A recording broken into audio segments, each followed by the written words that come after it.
Bonjour à tous, je vais vous présenter 10 suggestions lecture. On va commencer avec Adeline Dieudonné, une auteure belge. L'histoire se passe dans une station-service dans les Ardennes. Dans une station-service, il peut se passer tant de choses. C'est ce que vous allez découvrir dans son nouveau roman, Kérosène. Après Mémé dans les orties, En voiture Simone, Minute Papillon, La cerise sur le gâteau et bien d'autres, Aurélie Valogne nous revient avec Le tourbillon de la vie. Une histoire à découvrir d'extrême urgence.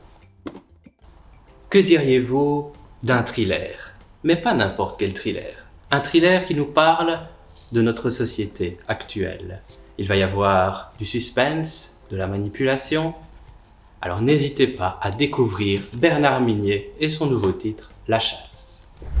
Se retrouver seul une nuit dans une fondation au milieu d'œuvres d'art, voici le nouveau roman de Leila Slimani. Après Dans le jardin de l'ocre, Chanson douce, Le pays des autres, elle nous revient avec Le parfum des fleurs la nuit. Et je vous le conseille vivement. Je vous présente à présent un témoignage. C'est une Chinoise qui vient en France et là elle va être confrontée à différentes mentalités, différentes façons de voir les choses, différentes façons de voir l'amour. Comment perçoit-elle la France et les Français? C'est ce que Shunyan Li nous propose dans Cyrano, Confucius et moi, un roman à découvrir. Voici un sujet d'actualité brûlant, le réchauffement climatique. C'est un sujet dont on entend pas mal de choses différentes et c'est pas toujours facile de savoir distinguer le vrai du faux. Si vous voulez en savoir un petit peu plus, alors je vous conseille vivement de lire Chaud de vent de Jean-François Villot.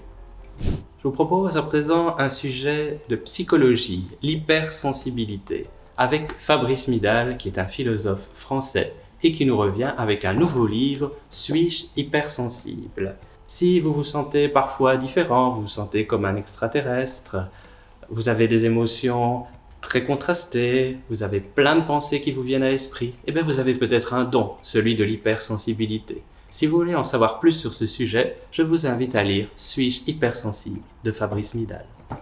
Et maintenant, une bande dessinée qui parle d'écologie. Cette bande dessinée convient aussi bien aux enfants qu'aux adolescents qu'aux adultes. Il s'agit de la série Super Environment avec le premier tome Sous les déchets, la plage. C'est plein d'humour, n'hésitez pas à découvrir cette bande dessinée.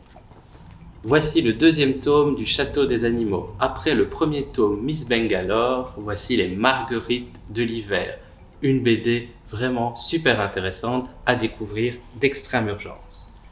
Résister pacifiquement face à un système autoritaire, serait-ce la clé du succès? Si vous voulez le savoir, alors lisez cette BD. Et pour terminer, je vous propose un livre avec de magnifiques illustrations, vraiment très intéressant et très complet, Daniel Balavoine, L'enfant caché du rock. C'est un livre qui vous permettra de reparcourir un peu la discographie de Daniel Balavoine. L'Aziza, Aimer plus fort que d'être aimé, Mon fils ma bataille. Il a écrit tant de belles chansons. Alors si vous voulez redécouvrir son œuvre, je vous propose ce livre, Daniel Balavoine, L'enfant caché du rock. À très bientôt pour de prochaines découvertes lecture.